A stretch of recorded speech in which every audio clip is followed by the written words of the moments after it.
Okay, so what we're going to do now is we're now going to put in the little trap hats that appear at the end of every 4 bars in the chorus. Just a couple of things you may want to set up is just your view up here.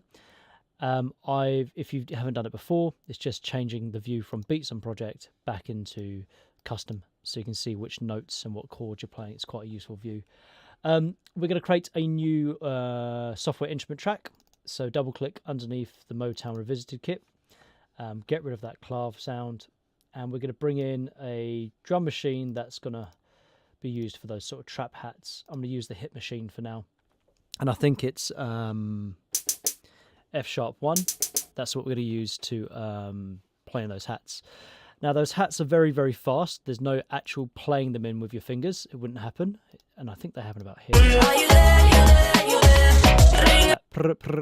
Sound. Okay, we're gonna have to click those in.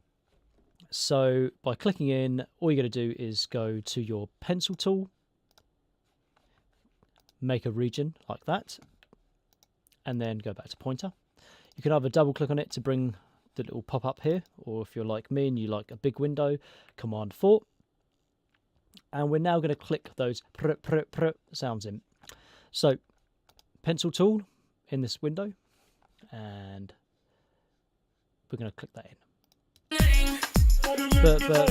Just like so.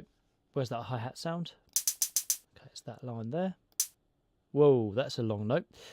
It usually creates a crazily long note to begin with. To get around that, go to your toolbox, chop it like that, and then just delete off the rest of the note. It should remember next time you make a note now.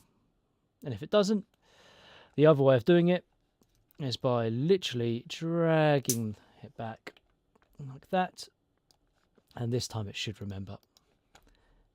It's sometimes a bit quirky. Okay, so if it ever makes the note too long to begin with, just change it back to your pointer tool and resize it. Okay, right, let's work out that rhythm. So it's something like this, I think. Well, that's the part, but obviously there are not enough notes there. Now, to do this sort of trap hat sound, you've got to change your grid view from 16th notes, which is what we're clicking at the moment, to 64th notes. So let's go to 64.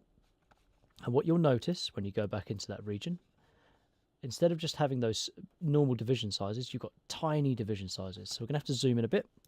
Command right. And you can now see that all of these tiny divisions need populating. So let's select over all of them, and then we can just drag all of them back at the same time. Now we can copy and paste each note by holding Alt, like that, and copying. But if we're smart about it, now let's select all of them and hold Alt and drag. There we go. Let's try that. Let's do one more note. Let's see what that sounds like. Hey, done. Trap hats in a second. We could play around with the velocity later if we want to, but just for now, we've got our trap hats. And let's put them at the end of every 4 bars, just like that. So you wait until you get to the end of this section. Cool. Probably a bit too loud. Let's turn it down.